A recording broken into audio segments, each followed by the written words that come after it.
Jamaah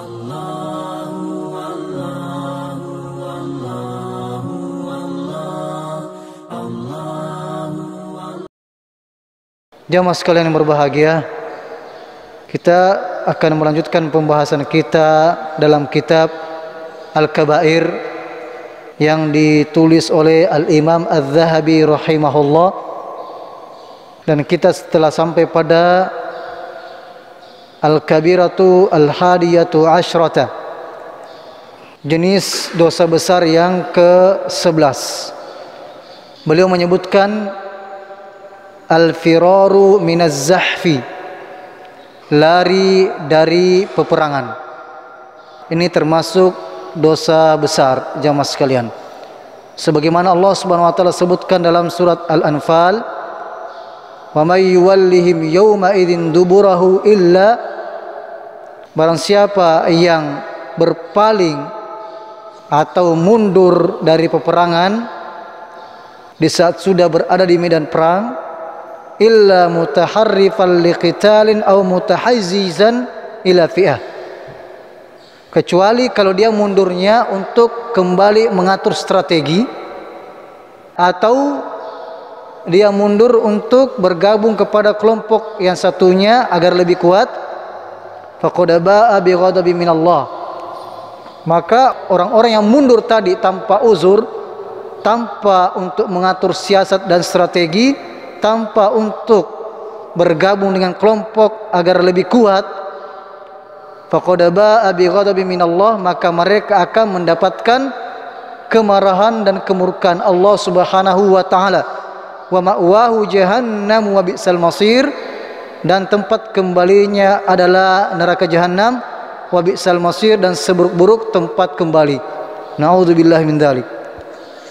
Jadi kata-kata faqad ba'a bi ghadabin, maka akan mendapatkan murka Allah Subhanahu wa taala.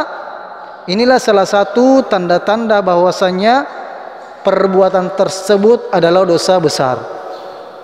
Wa qala alaihi salatu wassalam, dan Nabi sallallahu alaihi wasallam juga bersabda dalam riwayat, ijtanibus sab'al mubiqat, hindarilah 7 hal yang bisa membinasakan.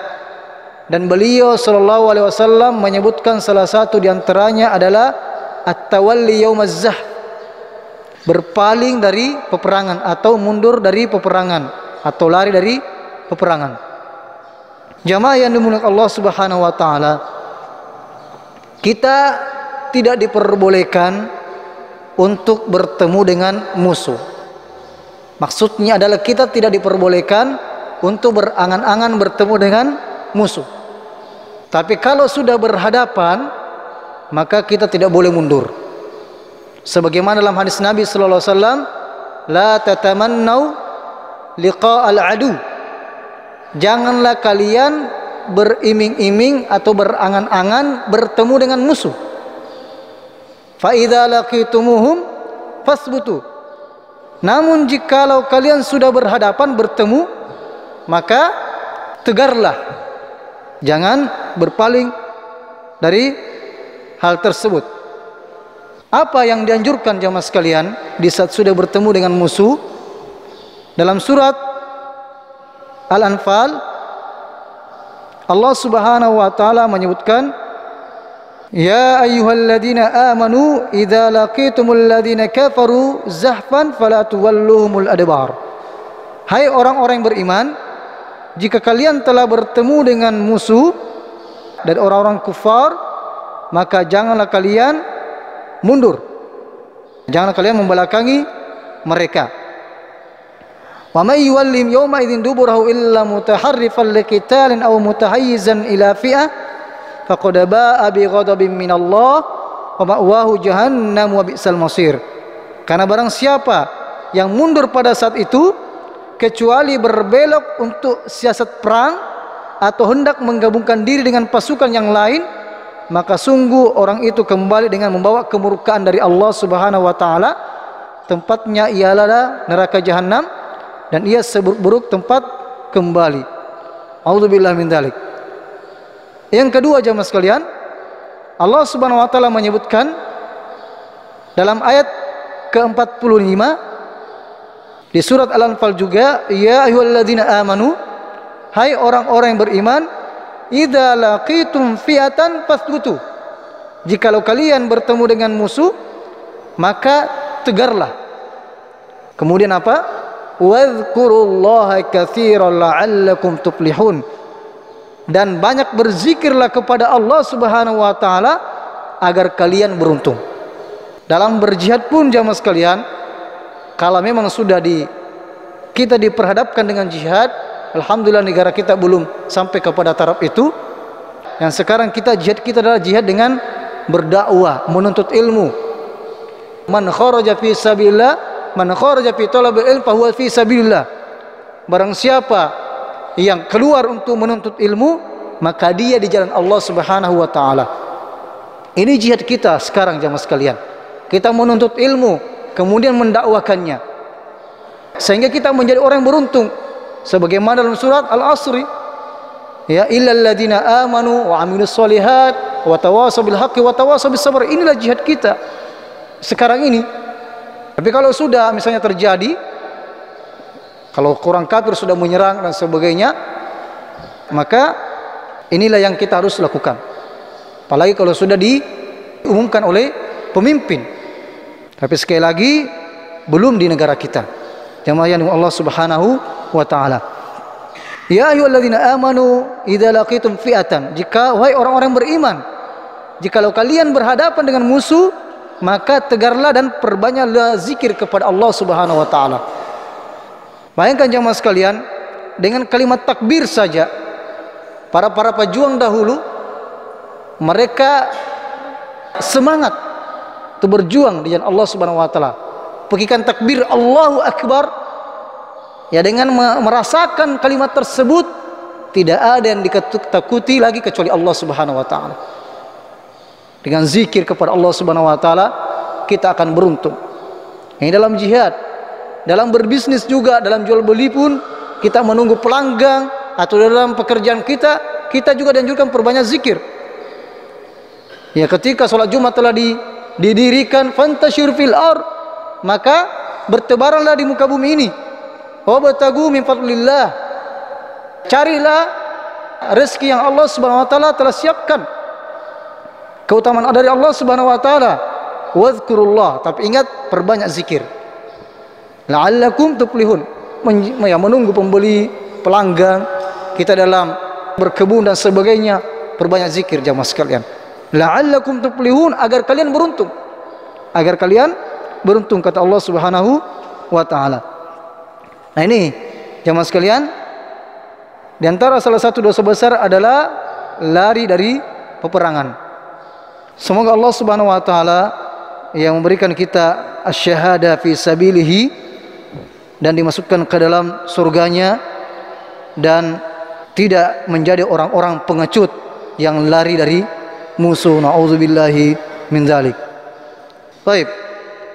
Ini tidak terlalu panjang beliau bahas karena hanya hal-hal yang berhubungan dengan pembahasan jihad secara umum. Nah, jamaah yang Allah Subhanahu wa taala, yang ke-12, dosa besar yang ke-12 disebutkan di sini az-zina. Na'udzubillahi min dzalik. Di sini beliau mengatakan az-zina wa ba'duhu akbar itsman min ba'd. Zina itu ya bertingkat-tingkat dosanya. Dosa besar, tapi ada yang lebih besar ketika dia melakukan pada orang tertentu misalnya, atau di tempat tertentu. Olehnya itu jamaah sekalian, Allah Subhanahu wa taala telah mengarahkan kita, wala taqrabuz zina, janganlah kalian mendekati zina. Mendekati saja dilarang, apalagi berbuat. Jangan sampai seperti sebagian orang mengatakan yang dilarang mendekati, berbuat tidak mengapa. A'udzubillahi min dzalik. Tentunya permainan ini, mempermainkan hal-hal yang telah diatur oleh Allah Subhanahu wa taala. Ini termasuk bercanda bukan pada tempatnya. Hati-hati jamaah sekalian dalam masalah perkataan yang seperti ini. Wala taqrabuz zina, jangan mendekati perzinahan. Innahu kana fahisyatan wa sa'a sabila, karena sesungguhnya Perzinahan itu perbuatan keji dan seburuk-buruknya jalan. Dalam surat Al-Isra Allah menyebutkan di ayat 32, dan janganlah kau mendekati zina, itu sesungguhnya suatu perbuatan keji dan suatu jalan yang sangat buruk. Olehnya itu jemaah sekalian, Allah Subhanahu wa taala mengarahkan kita untuk menghindari hal-hal yang menyebabkan perzinahan. Di antaranya adalah menundukkan pandangan. Dalam surat An-Nur Allah Subhanahu wa taala menyebutkan, ini laki-laki dulu yang dibahas. Qul lil mu'minin, katakanlah kepada laki-laki yang beriman, yaghuddu min absarihim, hendaklah mereka menjaga pandangannya, wa yahfazu furujahum, dan memelihara kemaluannya, dzalika azka lahum, yang demikian itu lebih suci bagi mereka. Innallaha khabirum bima yasnaun, dan sesungguhnya Allah Subhanahu wa taala Maha mengetahui apa yang mereka perbuat. Ini sudah pernah kami jelaskan dalam kajian umum jamaah sekalian, begitu bahayanya fitnah wanita ini. Dan Nabi SAW sudah mewanti-wanti bahwasanya fitnah yang paling besar telah ditinggalkan oleh Nabi kita Muhammad SAW adalah fitnah wanita. Na'udzubillahi min dzalik. Dalam ayat awal-awal surat An-Nur Allah Subhanahu wa taala menyebutkan az-zaniyatu waz-zani. Didahulukan menyebutkan siapa? Wanita pezina. Na'udzubillahi min dzalik. Kemudian laki-laki pezina. Kenapa? Karena sumber terjadinya perzinahan adalah dari wanita. Mereka mengumbar auratnya, tidak menjaga auratnya. Adapun tentang sarik, pencuri, Allah mendahulukan as-sarik, laki-laki pencuri. Kemudian wanita pencuri, karena kebanyakan yang mencuri adalah laki-laki. Ini salah satu penjelasan daripada ulama kita. Kemudian setelah itu jamaah sekalian, kenapa kita disuruh menundukkan pandangan? Karena sumber utama terjadinya perzinahan karena pandangan. A'udzubillahi min dzalik. Ya, karena pandangan, karena belum ada sejarahnya orang buta berzina. Ya, belum pernah kita dapat cerita demikian. Karena dia tidak melihat hal tersebut. Ya, kecuali mungkin dipancing. Bahkan seorang buta pun jamaah sekalian, ya pernah kami bertemu dengan salah seorang mahasiswa Saudi di Masjid Nabawi. Setelah kami mendengarkan ta'lim di Masjid Nabawi, beliau ingin diantar membeli air Zam-Zam di luar Masjid Nabawi. Kemudian kami setelah itu mengantarnya di pasar tersebut, yang menjual ternyata perempuan, menjual air Zam-Zam. Kemudian orang buta tersebut marah kepada saya. Kenapa kau bawa ke tempat seperti ini? Ada suara wanita yang terdengar. Ini orang buta jemaah sekali. Begitu takutnya dengan fitnah wanita. Apalagi kita ini yang melihat. Olehnya itu kita harus berhati-hati dengan hal yang seperti ini. Dalam satu riwayat disebutkan ada orang yang tiap hari kerjanya yang mengumandangkan azan, naik ke menara, karena menara itu tempatnya dulu adalah untuk azan, belum ada speaker, belum ada mikrofon dan sebagainya. Kemudian melihat wanita non muslim di bawah, tertarik dengan wanita tersebut, kemudian mendatanginya dan mengatakan, wahai engkau, aku ingin menikahimu. Kemudian mengatakan, engkau tidak bisa menikahiku kecuali engkau masuk ke dalam agama saya. A'udzubillahi min dzalik. Kemudian dia pun murtad, rela meninggalkan agamanya gara-gara wanita. Nah, tidak sedikit yang terjadi seperti ini jamaah sekalian. Beberapa waktu yang lalu saya mendapatkan WhatsApp SMS seperti ini juga. Ustaz, bagaimana hukumnya begini-begini? Ada teman saya menikah dengan begini dan begitu gara-gara wanita. Belum sempat menikmati wanita tersebut, memperbaiki sesuatu di rumah tersebut, kemudian jatuh, meninggal. A'udzubillahi min dzalik. Sekali lagi jamaah sekalian berbahagia, kita betul-betul minta kepada Allah Subhanahu wa taala agar Allah Subhanahu wa taala yang menyucikan hati kita. Dan solusinya tentunya adalah menikah. Bagi yang belum bisa menikah, maka perbanyak puasa, kata Nabi sallallahu alaihi wasallam. Salah seorang pernah bertemu dengan Nabi sallallahu alaihi wasallam dan mengatakan, "Ya Rasulullah, idzan li fi zina." Ya Rasulullah, izinkanlah saya berzina. Coba perkataannya. Sahabat di sekitarnya sudah mau memukulnya, marah. Kenapa orang ini tiba-tiba berkata seperti itu? Ya Rasulullah, izinkan aku berzina? Maka Rasulullah pun dengan tenangnya mengatakan, sini, wahai engkau, maukah engkau, bagaimana menurutmu jikalau ada yang berbuat seperti itu pada ibumu? Bagaimana menurutmu jikalau ada yang berbuat seperti itu pada saudarimu? Dan lain sebagainya, disebutkan beberapa kerabatnya. Maka dia pun mengatakan, tentunya saya tidak mau. Maka dikatakan kepadanya, begitu juga orang lain tidak mau diseperti itu kan kepada keluarganya. Ya mas sekalian, ya dengan logika Nabi SAW mendakwainya, maka dia pun masuk di akalnya dan berusaha meninggalkannya.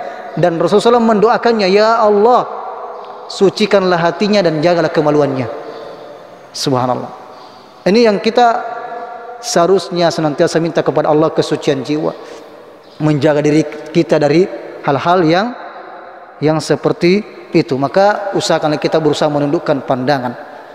Ya mungkin kalau di jalan mungkin kita tidak terlalu, tapi di HP bagaimana lagi sebagainya. Nah kita banyak istighfar kepada Allah Subhanahu wa taala. Ada doa yang kemarin kami bahas di Masjid Al-Ikhlas pada malam Rabu, doa yang sangat mulia yang diajarkan oleh Nabi SAW dalam masalah hutang, tapi bisa kita pergunakan dalam masalah semua hal-hal yang agar kita terhindar dari kemaksiatan. Allahumma kfini bihalalika an haramik. Ya Allah, cukupkanlah aku dengan yang halal dari yang haram. Kita berdoa dengan doa ini, ikhwas sekalian, jamaah yang Allah Subhanahu wa taala. Allahumma kfini bihalalika an haramik. Kita lihat di jalan misalnya, di HP dan Allahumma kfini bihalalika an haramik. Ya Allah, cukupkan aku dengan yang halal dari yang haram. Minta kepada Allah Subhanahu wa taala. Karena tidak ada jaminan, walaupun sudah menikah pun masih dikhawatirkan. Olehnya itu, orang yang sudah menikah dan berzina, naudzubillah min dzalik, itu kalau ditegakkan hukum Islam, maka dia akan dihukum rajam. Kalau belum menikah, ya maka dia dicambuk. Sebagaimana dalam permulaan surat An-Nur disebutkan, Az-zaniyatu waz-zani fajlidu kulla wahidin minhuma mi'ata jalda. Wanita pezina dan laki-laki pezina, maka cambuklah dia 100 cambukan. Ini kalau hukum Islam ditegakkan. Wala ta'khudkum bihi marafatun fi dinillah. Janganlah kalian merasa iba dengannya kepada mereka yang ditegakkan hukuman kepadanya. Karena in kuntum tu'minuna billahi wal yawmil akhir, kalau kalian benar-benar ya beriman kepada Allah dan hari akhir, wal yashhad adzabahuma ta'ifatun minal mu'minin, dan ketika dia dihukum, dicambuk, maka harus disaksikan oleh banyak orang sebagai efek jerah, supaya yang lain juga pun tidak melakukannya, berhati-hati dan tidak melakukannya. Dan ini pun ketika ditangkap basah jamaah sekalian dan mengaku di depan hakim, tidak sembarang. Yang mungkin pernah terjatuh dalamnya, naudzubillah, tidak usah diungkit-ungkit. Kubur masa lalu tersebut dan tutuplah, dan hanya Allah yang mengetahui dengan kita. Bertobat kepada Allah Subhanahu wa taala. Bertobatlah kepada Allah Subhanahu wa taala. Makanya dalam surah An-Nur tadi juga tentang ketika Allah Subhanahu wa taala menyuruh kepada wanita juga, bukan cuma laki-laki. Wa qul lil mu'minati yaghdudna min absarihinna. Katakanlah kepada wanita-wanita yang beriman untuk menundukkan juga pandangannya. Wa yahfazna furujahunna, dan memelihara kemaluannya. Wala yubdina zinatahunna, dan janganlah menampakkan perhiasannya, menampakkan auratnya, illa ma dhahara minha. Wal yadribna bi khumurina ala juyubina, hendaknya dia menutup auratnya. Wahai para kaum wanita, menutup aurat bukan hanya wajib pada ketika sholat. Ya mungkin sebagian wanita membuka auratnya atau tidak menggunakan hijab, sebagian mungkin beranggapan bukan wajib. Wajib hanya pada saat sholat. Padahal ya ketika di luar itu pun lebih daripada itu. Wahai para wanita yang mendengarkan hal tersebut, sesungguhnya ketika Anda keluar rumah dan menutup aurat kalian, kalian telah bersabar pada 3 jenis kesabaran. Ya, kalau mungkin misalnya pergi rekreasi sama suaminya misalnya, atau bapaknya, atau keluarganya, dan dia orang yang keluarganya itu dari kalangan laki-laki, pergi dalam keadaan sesuatu yang mubah, boleh-boleh. Tapi wanita ini keluar dalam keadaan menutup auratnya, maka dia keluar dalam keadaan ketaatan kepada Allah Subhanahu wa taala. Apa itu jamaah sekalian? Pertama, bersabar dalam melakukan ketaatan. Yang kedua, bersabar dalam meninggalkan kemaksiatan, yaitu tidak melepas atau tidak mengumbar auratnya. Yang ketiga, bersabar dengan ketetapannya Allah Subhanahu wa taala. Subhanallah. Allah memuliakan wanita. Di zaman jahiliyah wanita itu diperjualbelikan, dihinakan.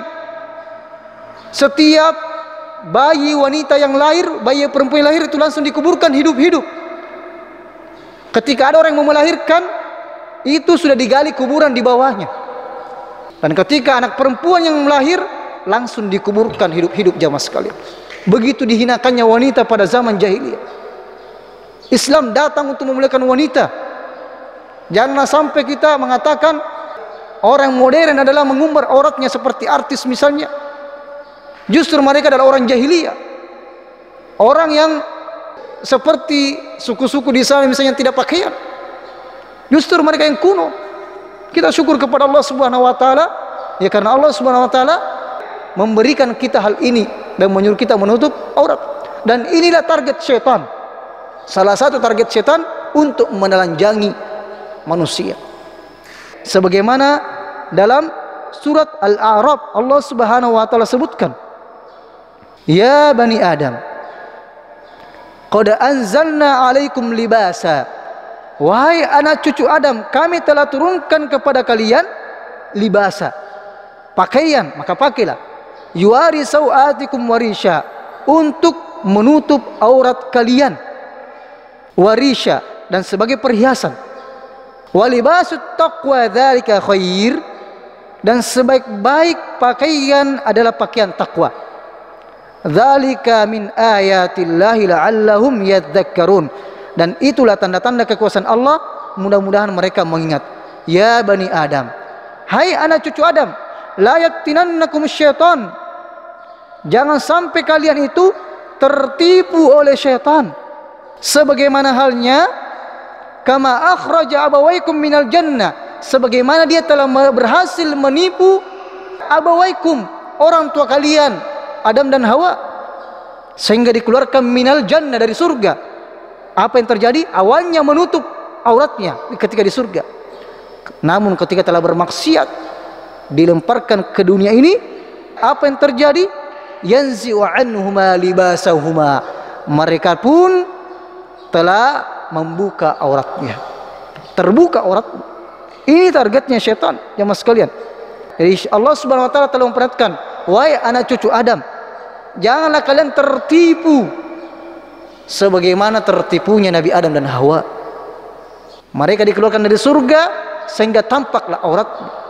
Inilah targetnya mereka, untuk membinasakan dan menjadikan kerusakan di muka bumi ini. Jadi jamaah sekalian, kenapa? Liyuriyahuma sawatihima, agar mereka memperlihatkan auratnya. Na'udzubillahi min dzalik. Innahu yarakum huwa wa qabiluhu, sesungguhnya syaitan itu mereka melihat kalian min haitsu la tarawnahum, dan kalian tidak melihat mereka. Inna ja'alna syayatina awliya'a lil ladzina la yu'minun, sesungguhnya syaitan itu telah kami jadikan aulia, sebagai penolong bagi orang-orang yang tidak beriman. A'udzubillahi min dzalik. Ini jamaah sekalian, di antara target syaitan yang harus kita berhati-hati padanya. Olehnya itu Allah Subhanahu wa taala mengarahkan kita agar tercegah dari perbuatan zina adalah menundukkan pandangan, baik laki-laki maupun wanita, dan wanita menutup auratnya. Kedua-duanya harus ada. Kalaulah misalnya wanita menutup aurat, tapi kita tidak menjaga pandangan kita, ini juga bisa sebagai jalan menuju perzinahan. Sampai-sampai ada mengatakan, Ustadz itu, akhwat itu sampai ujung jilbabnya saja itu membuat fitnah. Bagaimana kalau tidak sudah mengumbar auratnya? Atau sebaliknya, wanita yang kita lihat ya di jalan misalnya atau di mana tidak menutup auratnya, walaupun bagaimanapun kita setengah mati menundukkan pandangan. Makanya kedua-duanya harus ada. Jamaah yang Allah Subhanahu wa taala. Maka sekali lagi saya nasihatkan kepada diri kami pribadi sendiri, kepada semuanya, agar betul-betul meminta kepada Allah Subhanahu wa taala dan melakukan hal-hal yang bisa minimalisir terjadinya hal tersebut. Kenapa harus pakai hijab di masjid misalnya, atau di tempat walimah, resepsi pernikahan dan sebagainya? Kenapa? Karena untuk meminimalisir terjadinya perzinahan. Ada zina mata, zina pandangan. Apalagi dalam resepsi pernikahan itu atau acara-acara itu, kebanyakan wanita berpakaian yang menarik, mana lagi bermake up. Kalau ada hijab, alhamdulillah, silahkan. Yang penting sesama mereka saja. Tapi masalahnya kalau tidak pakai hijab, disitulah orang melihat, cantiknya istrinya itu. Ini sudah bahaya ini. Bisa jadi dia cemburu dan bisa menyihirnya. Hati-hati. Atau sebaliknya, gantengnya suaminya orang itu. Inilah salah satu tujuannya hijab dalam pernikahan atau dalam pesta-pesta dan sebagainya. Ini jamaah sekalian yang Allah Subhanahu wa taala, sungguh syariat ini sangat mulia. Ingin betul-betul menjaga agar tidak terjadi hal yang tidak diinginkan. Karena salah satu daruriyatul khamsah, salah satu tujuan darurat yang dijaga oleh agama ini adalah menjaga kehormatan dan keturunan. Nah, harus kita berhati-hati dengan suatu golongan yang menghalalkan nikah mut'ah ini. Mereka mengatakan ini kan pernikahan, tapi adalah merupakan nikah mut'ah, nikah kontrak yang hanya cuma bisa beberapa hari saja kemudian ditalak. Ini perzinahan jamaah sekalian. Hati-hati. Ini propaganda dan beberapa hal yang bisa membius ya anak-anak muda dengan hal yang seperti ini. A'udzubillahi min dzalik. Maka kita harus berhati-hati ya dengan pemikiran-pemikiran seperti ini. Olehnya itu jamaah sekalian, Allah Subhanahu wa taala menjadikan salah satu sifat orang-orang yang bertakwa, orang-orang yang beriman yang akan memasuki surga Firdaus, siapakah mereka? Walladzina hum li furujihim hafizun. Di antara sifat orang yang beriman yang beruntung dan akan dimasukkan ke dalam surga Firdaus adalah walladzina hum li furujihim hafizun, yaitu orang-orang yang menjaga kemaluannya. Illa ala azwajihim aw ma malakat aymanuhum, kecuali pada istrinya atau milkul yaminnya. Ya, milkul yamin tidak ada sekarang ya. Nah, ini kalau terjadi peperangan, tuh wanita-wanita kafir itu kalau meninggalkan istrinya atau ininya itu bisa menjadi tawanan perang bagi kaum muslimin. Tapi sekarang tidak ada, belum ada sekarang. Ini menjadi bisa diseluruhkan kepada hal tersebut, halal baginya. Tapi tentunya syaratnya kalau kepada hamba saya seperti yang diperbudak tersebut menjadi tawanan, maka syaratnya adalah harus suci dulu 1 kali haid sehingga terjaga nasl keturunan. Tidak langsung serta-merta, tidak. Ya, begitulah Islam betul-betul menjaga. Fa innahu ghairu malumin. Kalau dia tempatkan pada tempatnya, maka dia tidak tercela. Faman ibtagha wara'a dzalika faulaika humul aadun. Maka barang siapa yang mencari selain daripada mengeluarkan air tersebut selain daripada istrinya, selain kepada istrinya atau yang kepada milku yaminnya, maka dia betul-betul telah melampaui batas.